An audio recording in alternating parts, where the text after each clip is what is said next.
여기서 끝나면 좋겠는데 또 있죠, 우동윤 기자. 너무 많습니다. 저희가 네. 오늘 아까 사실상 12개 되니까 지금 우리가 3개 했나? 아직 3개도 안 한 것 같은데. 사실은 뭐 시간인데. 자질에 대한 언급은 하나도 안 했어요. 사실 네. 그 자질도 할 말 많지만은 지금 드러나고 있는 이 도덕성 문제 그리고 불법적인 의혹 이런 것들이 지금 너무 태산 같지 않습니까? 그런데 저희가 이 부분을 한번 소개해드린 적 있습니다만은 그 사모펀드 문제 지금 현재 이 조국 일가족이 벌인 이 수상한 사모펀드 투자 이 논란이 지금도 지속되는 거 아니겠습니까? 그런데 이거와 관련해서 보다 더 좀 심화된 분석 내용이 있기 때문에 같이 우리 시청자 여러분들과 마저 이야기를 드려야 될 것 같습니다. 네, 이 펀드에 투자한 시기는 2017년 7월로서 코링크 PE, 뭐 프라이빗 에퀴티라 해가지고 여기가 이제 사모펀드사인데 여기서 운영하는 블루코어 밸류업 1호 사모펀드에 74억 5,500만 원 가량을 출자 약정을 했다는 거죠. 물론 약정이라는 거는 100% 출자할 필요가 있는 건 아니지만은 어쨌든 전 재산 규모, 가족들 통틀어 가지고 전 재산 규모가 56억 4천여만 원 정도 된 사람이 74억 원이 넘는 그 돈을 약정을 했다는 데서 논란이, 의혹이 있는 상황이었습니다. 특히 이 사모펀드 투자와 관련해서 공직자로서, 고위공직자로서 이런 투자를 한 것이 굉장히 이례적이고 석연치 않다라 했었는데 실제로 보도에 따르면은 이 문재인 정권 이후로 등장한 고위공직자 198명 중에서 사모펀드에 투자한 사람은 조국밖에 없답니다. 그 많은 재산가들, 이 고위공직자 위험하니까 그게. 그렇습니다. 재산가들이 많지 않습니까? 심지어 이 고위공직자 중에는 재산이 150억이 넘는 그런 이제 인물도 있는데 그 인물조차도 사모펀드 투자는 안 했어요. 리스크도 리스크지만은 사실 투자할 때가 세고 셌는데 굳이 뭐 이런 식으로 경영 참여형 사모펀드라는 PEF에 굳이 투자할 일이 흔치가 않죠. 근데 조사를 해봤답니다. 2017년 5월 이후로 정부 공직자윤리위원회가 공개한 이제 비서관 이상의 대통령 참모 그리고 정부의 장차관급 이 고위공직자들에서 다 명세를 분석해보니까 조국밖에 없더라. 이 투자한 사람은 조국밖에 없더라. 라는 것이 또 알려진 거죠. 이 해당 사모펀드로 다시 돌아가면은 투자 약정금이 총 100억 1,100만 원가량 됐었는데 앞서 한 74억 4천여만 원가량을 출자 약정을 한다는 거 아니었습니까? 네. 결국 액수로 따지면은 약 74%에 달하는 그런 양이다. 물론 실제 출자금은 부인 정 씨가 9억 5천만 원 그리고 두 자녀가 각각 5천만 원에서 10억 5천만 원 투자하는 걸로 나왔었습니다. 또 다른 자녀에 대해서는 아직 확인된 바가 없습니다만 일단 장난만 놓고 보면은 그 투자금 5천만 원이 알고 보니까 아내 정 씨가 준 돈이다 라고 지금 보여지는 게 2017년 7월에 이 아내 정 씨가 그 장남에게 5천만 원을 증여했나 봅니다. 네. 그리고 앞서도 설명드렸지만 그 7월에 사모펀드에 투자했다는 거 아니겠습니까? 결국 증여 시점과 사모펀드 투자금 납입 시점이 비슷한 점을 봤을 때 결국 이 장남의 5천만 원도 와이프가 아내가 준 돈으로 보인다. 그리고 이것이 또 법을 잘 이용한 것이 성인 자녀에 대해서는 10년마다 5천만 원까지는 증여세를 내지 않아도 된답니다. 그러니까 증여세 없이 그냥 5천만 원 주고 그 돈으로 투자를 하게끔 한 이제 그런 상황인 거죠. 물론 이제 조국 측에서 이런 말 했죠. 출자 약정 금액은 유동적인 총액이다. 그러니까 추가 납입 의무가 없고 74억이라는 돈은 그냥 일종의 신용카드 한도액과 같은 거다. 그러니까 이 액수에 너무 연연하지 말라. 이런 식으로 이제 항변을 한 건데요. 네. 사모펀드 측에서도 입장을 내놓은 게 있어요. 100억을 뭐 출자 약정이 있지 않습니까? 네. 그러면 뭔가 100억을 뭐 모으던가 아니면 최소한 거기에 부응하는 정도의 액수를 모아놓고 투자를 해야 되는데 이 사람들의 주장에 따르면은 당시에 20억 이하지만은 아주 좋은 투자처를 발견해서 그냥 추가 출조 요청 없이 그냥 바로 운용을 했다라는 거예요. 그래서 이 실체가 어떻게 되나 봤습니다. 자, 이거 앞서도 보여드렸는데 투자 약정금은 100억인데 그중에 조국 가족이 한 74억 약정을 했죠. 이건 약정인데요. 약정. 분명히 조국 측에서는 그거는 한도액일 뿐이다 라면서 마치 자신들이 넣은 15억 5천만 원 가량은 그냥 별거 아닌 것처럼 얘기했어요. 근데 결국 보십시오. 실제 운용 규모가 13억인데 그중에 조국 일가족이 10억 5천만 원입니다. 80만 더 오히려 출자 약정했을 때보다 비중은 더 높아요. 많네. 네. 거의 이 펀드는 조국을 위한 펀드가 조국을 아닌가, 위한 펀드네. 조국을 위한 펀드가 아닌가 싶을 정도로 13억을 운용하는데 그중에 조국 몫이 10억 5천이다? 굉장히 지금 뭐 생각을 해볼 부분이 많은 거죠.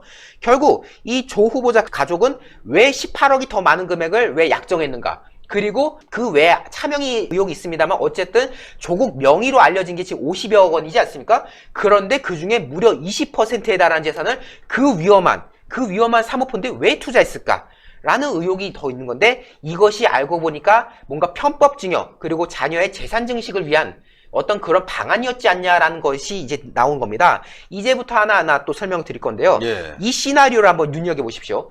예를 들어서 이거는 저희가 조국이라고 지칭하지 않았습니다. 시나리오입니다. 말 그대로. 네. 어떤 자산가 A씨가 있는데 자녀가 둘이 있어요. 자산가 A씨가 10억을 투자하고 자녀 B씨와 C씨가 각각 부모로부터 증여세 면제 한도에 5천만 원 딱 받아가지고 투자를 했다라고 봅니다. 결국 그 A씨 다 돈인 거죠. 근데 어쨌든 이렇게 했는데 이번에 보십시오. 시간이 흘러서 이 사모펀드가 어떻게 참 용을 써가지고 뭐 인위적으로 했든 뭘 했든 간에 30% 수익을 냈다 쳐요. 지금 A씨 같은 경우는 10억을 투자했으니까 3억을 벌었겠죠. 네. 근데 더 둬도 되는 건데 아니야 나 이제 해지할게. 이렇게 중도 해지해버리면은 그 적금 같은 것도 중도 해지하면 네. 이자 깎이잖아요. 네. 그런 것처럼 그 수익금의 70%를 펀드 측이 줘야 되는 거예요. 네. 근데 그 2억 1천만 원을 펀드가 가지는 게 아니라 그거를 나머지 남은, 투자자에 줘야 됩니다. 결국 그 2억 1천만 원은 B씨와 C씨에게 반씩 주면은 1억 5천은 그냥 주는 거죠. 네. 이렇게 되는 겁니다. 자녀 한 사람당 증여를 면세로 5천만 원 줬죠. 근데 그 자녀들도 30% 수익 봤으니까 1,500만 원 벌었겠죠? 네. 그 자녀 몫으로. 거기다가 부모가 나 중도 해지할게 해서 낸 수수료를 또 절반씩 1억 5백만씩 떼면은 5천만 원 증여받았는데 결국 1억 2천을 벌어가는 그런 수익이 됩니다. 그 과정에서 세금 없이. 세금은 한 푼도 안 들어가죠. 형식적으로는 대단하다. 펀드 수익금을 받는 거기 때문에 증여세가 아니죠. 증여세가 아니고요. 결국 만약 1억을 그냥 증여했으면은 1,100만 원 가량의 증여세를 내야 되는데 여기 빗금을 쳐는 거 지금 보이나 모르겠습니다. 그 증여세를 1,100만 원 안 내고도 아주 온전하게 줬다. 거기다가 이 펀드 같은 경우는 이제 매매 차익이다. 뭐 이런 것들에 의해서 소득세를 또 안 냅니다. 그러니까 이중 절세까지 있는 소득세도 낼 필요 없어요. 이건 차익을 본 거지 않습니까? 결국 이런 점을 봤을 때 뭔가 아주 치밀한 투자를 했다. 실제로 이 한 시중은행 PB가 말하기로는 이런 방식으로 증여세를 회피한 사람이 간혹 있다곤 하더라. 간혹. 흔하진 않지만 이런 방법을 쓰는 사람이 있다는 소문은 들었다. 대단하단 말뿐이 안 나오네요. 근데 물론 조건이 있어요. 뭐 일단은 수익이 어느 정도 나와야지 그 중도 해지를 할 수 있는 조건이 되지 않겠습니까? 그러니까 수익을 내야 된다는 조건. 그리고 이 해당 펀드에 그 일가족만 딱 모여야죠. 왜냐하면 다른 사람들 끼면 그 사람들한테도 돈을 줘야 되니까. 근데 지금 이 해당 펀드를 놓고 보면은 조국 일가족이 80% 이상 차지한다는 거 아니겠습니까? 그깟 20% 좀 떼줘도 사실 어떻게 보면은 증여세라든가 소득세를 내는 거에 비하면은 적은 돈일 수도 있어요. 그러니까 그래 내가 좀 커미션 뗀다 치자 하고 그냥 그런 방식으로 증여를 했을 의혹이 있는 거고. 근데 그게 거의 80%면 거의 조국이 운영하는 거 다른 거 그리고 없으니까 솔직히 말해서 그나마 그것도 수익으로 가져가는 거야. 그리고 나머지 그 20%나 10%대도 조국 일가족과 연관이 아예 없다는 보장이 없는 상황이잖아요. 그러니까. 이왕 이제 사모펀드 얘기를 했으니까요. 마저 이야기를 좀 드리도록 하겠습니다. 바로 이 사모펀드 대표와 관련된 논란인데요. 동아일보에서 아주 놀라운 사실을 이제 알려줬는데요. 16일 오전 8시경에 이 이상훈 대표라는 사람이 보험사 부진점장인가 뭔가 했다는 사람 아닙니까? 도망갔구나. 근데 자택에서 가족과 한급하게 벗어난 모습이 목격됐다. 부인하고 아들과 함께 29인치의 캐리어를 끌고 나왔다더라는데 여러분들 여행해 보셔서 아시지만은 29인치면은 굉장히 큰 가방이거든요. 보통 20인치 내지 24인치 정도 네. 들고 다니지 않습니까? 근데 29인치면요. 뭐 이민 갈 때 쓰는 거야. 거의 뭐 며칠 작정하고 나간다는 건데 지금 뭐 도피라고까지 말씀 못 드리겠습니다만 어쨌든 지금 이 미묘한 시기에 여행용 캐리어를 끌고 지금 집에서 나섰더라더라 라는 내용이 있고요. 물론 그렇다고 해서 이 이상훈 대표가 언론과의 접촉을 완전 피한 건 아닙니다. 조국과의 관계에 대해서 하도 물어보니까 이런 말을 해요. 투자자에 대해 내가 밝힐 수 없다. PE의 특성상, 그러니까 사모펀드 특성상 투자자의 개인정보 그리고 관련 내용은 공개할 수도 언급할 수도 없다는 것을 알고 있지 않느냐. 조국 측과의 관계에 대해서는 말씀드릴 의무가 없다라고 하면서 나는 조국과의 아무 상관이 없다라고 지금 강력하게 부인은 하고 있는데요. 그런데 제가 방금 전에 급하게 자료 찾았습니다. 네. 바로 뭐냐면요.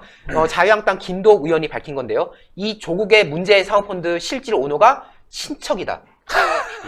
친척 야, 조모 씨라는 의혹이 있습니다. 아. 자, 이거에 따르면은 뭔가 이 사모펀드는 짜여진 각본이 아닐까라는 생각까지 들 정도인데. 아, 무섭다, 지금 조국. 머리가 두 통이 날 지경이에요. 아, 조국 무서워. 이 사모펀드 운용사의 실소유주가 등기부상의 그 대표이사, 그러니까 이상훈이라고 불리는 보험사 부지점장 제가 무시하는 건 아닌데 그거 하시던 분이 갑자기 수십억 가량의 돈을 굴리는 그 사모펀드 대표 대타한 것도 되게 이상했지 않습니까?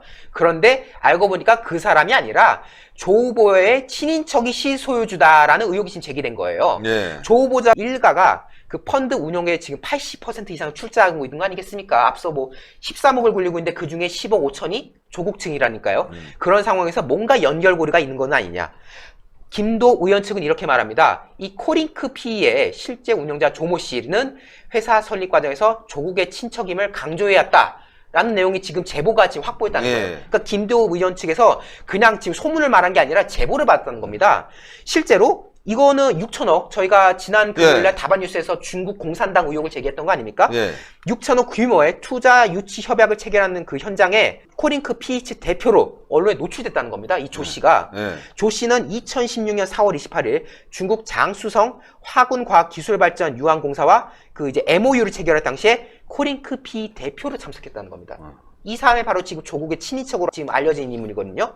실제로 이 피법인 등기부 등본에 따르면은 대표이사는 뭐 두 전직 대표를 거쳐서 지금 현재는 그 부지점장 출신의 이상훈 대표로 돼 있지만 창립 초기부터 주요 의사결정 주도한 실질 오너는 조 씨가 해왔다라는 지금 제보가 있는 상태인 거고요. 투자 업계에서도 이 친인척이라고 알려진 조 씨가 이미 주변에 말해왔다라는 얘기가 흘러나오고 있는 상황이다. 네. 그런 점을 봤을 때는 굉장히 지금 이 사모펀드, 뭐 지금 운동학원 재단 논란도 그렇고요. 부동산 재단 논란도 있는데 지금 제가 이 사모펀드를 조사하고 보니까 아, 이 사람들이 굉장히 참 무서운 사람들이다.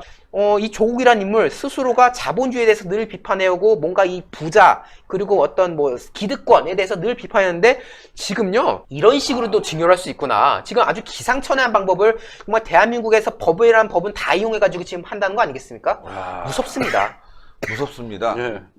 또 속보가 나왔습니다. 네, 속보 터졌습니다. 속보 터졌습니다. 예, 신의 한 생중계 중에 또 속보가 터졌는데요. 네. 저희가 그 아까 얘기했던 그 펀드 관련 네네네. 예, 속보 얘기해 주세요. 지금 단독 속보가 지금 나온 상황인데요. 아까 제가 그 코링크 P 프라이빗 에쿼티의 실질 오너가 친인척이지 않느냐라는 김도욱 의원의 제보에 따른 그 의혹을 제기했던 언급을 했지 않습니까? 네.